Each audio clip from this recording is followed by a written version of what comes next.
What's up, guys? I just wanted to make this quick video for anyone who's looking to install an amp or a sub in an F150. This is a 2021 model year. It's an XLT with the 302A package, so I have the 12-inch screen right there, but this is just the base 7-speaker system. I'm not sure what the differences are between this one and the two B&O systems, or this one and the base 7-speaker system with the 8-inch screen. But as I was looking to install a sub in this, there was not a lot of information on the internet about any of this, really. How to take apart the dash, which wires go to which speakers so I can tap into them, or anything like that. So I've been kind of figuring it out as I go, and I figure since I've pretty much got it down now, I would share it with those who are interested. So first thing in installing the amp is to get a line output converter installed, and it's actually pretty easy to do that, surprisingly, on this vehicle. I have done this same installation on a lot of vehicles in the past, and this is one of the easiest ones because you actually don't even need to take the screen out at all. So the screen and like the amp and like processing unit for this are like two different pieces, and so the amp and the processor and everything are housed right under here, and you can actually get to them just by taking all this stuff out. So first off, what you want to do is take that cover off. There's these two holes, but there's nothing in there. So the next step is to take off this panel right here covering the dash speaker, and it's pretty easy. It just pops right off. So just go ahead and pry it off of there, and there we go. Look, I can do it with one hand. Okay, so now that that's done, you have to take out this speaker, the small little dash speaker, and then there's actually two additional bolts right in here that you'll want to take out as well. So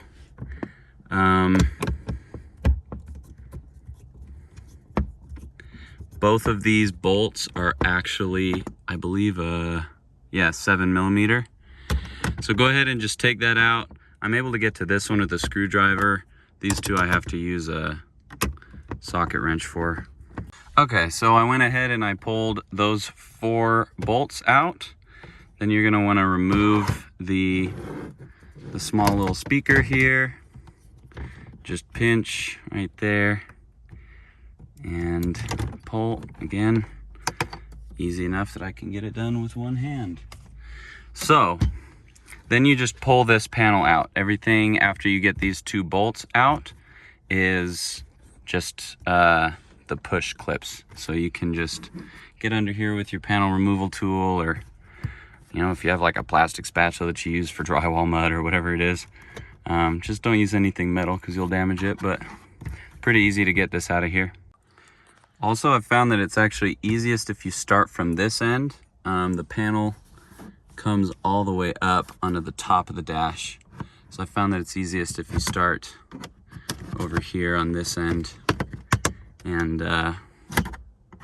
start pulling it out from over here. Okay, so once you've pulled it all out, this one's a little tougher than the speaker one. You can get some good leverage by putting your hand in there and pulling like this.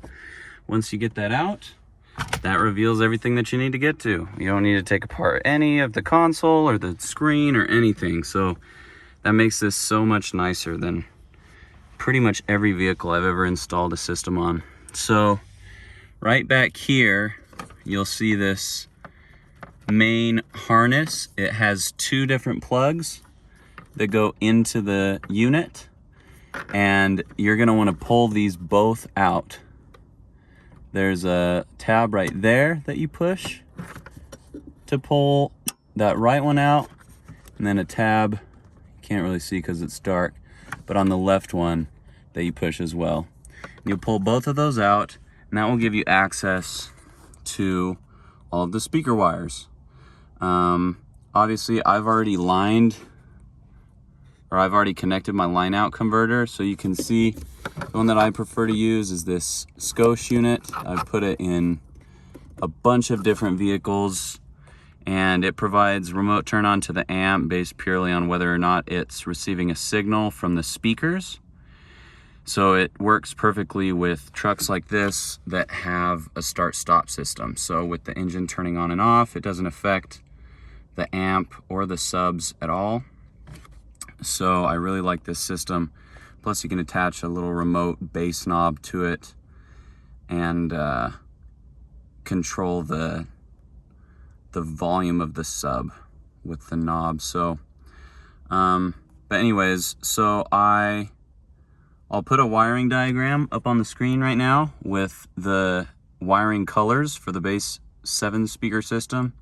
Again, I don't know what the wiring is like for any of the other sound systems, but a huge shout out to this guy on F150 forums who was able to pull up the service software and get me a wiring diagram for this. That was the one bit of help that I got. And I wouldn't have been able to do it without that wiring diagram. So huge shout out to him. Then once you've got your line out converter installed, you'll just connect your remote turn on and your RCAs to this.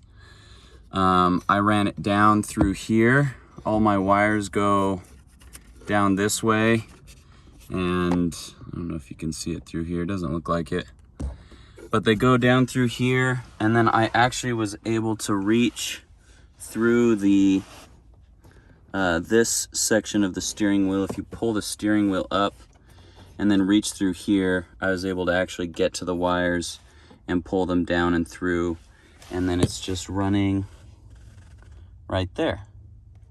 So let's see if you can see them. You can kind of see them there, those blue wires right there. It's really dark. But let me go ahead and show you how I wired the power to the battery real quick. Again, this was one of the easier vehicles that I've ever done this on. Okay, so right here, see you've got your brake pedal, your gas pedal. So that's where the steering goes in, that's where the brake goes in. There's this grommet right here. And on mine at least, there was a zip tie that was zip tying this open section of it around the wiring harness. I was able to cut that zip tie and actually open this up, so I didn't need to cut the grommet on this side at all. And then I connected the power wire to just like a long coat hanger and I actually drilled a hole through the wire, made a hook in the coat hanger and hooked to the end of this.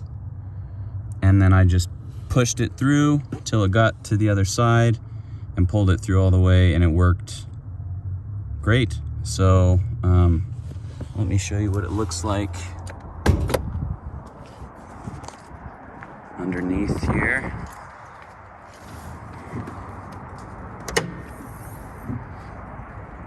So down there you can see is where the power wire comes out. So this one is zip tied too, but I wasn't able to fit the wire through that one. It's a little tighter, so I just poked a hole in the top of that tube that comes out right there, pulled the wire all the way through, and then I actually ran it down the intake right here. You can see I covered it up with a sheath, but just ran it along underside of the intake. This particular engine's the 2.7, so your wiring might be a little bit different based on the engine that you have. There you've got your fuse, and then I've just attached it right there to the positive battery terminal. Now, as for wiring everything else, it's again really easy. So I love working on, mostly I've installed things in Fords Expedition, several F-150s and Mustangs and stuff, and they're all really easy, but this is definitely one of the easiest that I've done. So if you pull off this weather stripping right here, you can see you can just pull it, and you can just loosen it all the way up here, and you'll be able to, well, first off, you want to pop this panel out. Just get your panel removal tool under there and pop it straight out. Super easy. Remove this weather stripping and pop this up. And once you pop this up, you'll actually be able, here, let me show you. So if you pull the panel off, or the weather stripping right there, you can actually see there's a nice little gap here. So I was able to take my power wire and my RCA and remote turn on, just tuck it back here, and then I was actually able to reach through here and grab them, pull them through underneath this, and then same exact thing. I pull this off, and that will give you access to in there, and then you just repeat on the other side. So if you pull off this panel, remove this weather stripping, pop this up, you'll be able to reach through, and it's just super easy. And then repeat right here, pop this up. You'll be able to see, like, back up. Let me show you. So you can actually see up in there. So you can take your wires and push them through, and then this is actually loose enough that you can, at least I can fit my hand back there pretty good and pull the wires through. And then this is where I'm going to install my amp. I'll show you guys that in a sec. Okay, so this is the amp after it's installed, right here behind the rear seat, and the subs are in, and it sounds and works great. So real quick, because you guys, I already showed you how to get all the wires in through here. Now the ground wire, actually, if you pull this carpet back here, you can see that there's a factory ground location, and I was just able to undo that bolt and put the amp's ground wire right there. And then the sub box is right here. Fits perfectly underneath the seats.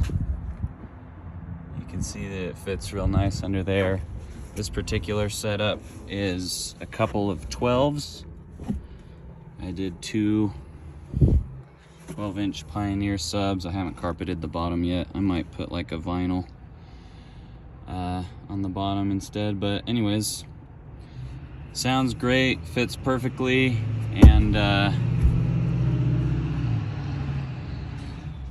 there's a big old diesel behind me. Anyways, I'm really happy with how it turns out. If anyone's interested in the dimensions of this box, I will put the plans up right now, so that you guys can see the size that I decided to make everything. It fits real nice. I left some space here for like a tool bag or anything else that I want to put there. I think the total cubic footage of this box was like 0.85 cubic feet or something like that. 0.9. So not ideal. I mean, if you wanted to do a couple subs, probably be better to run them all the way to the end, but anyways, that's not what this video is about. Anyways, just wanted to show you guys how I installed it. Sounds awesome. I love it, and good luck. If you guys have any questions, leave them in the comments below, and I will try to answer as many as I can. Thanks for watching.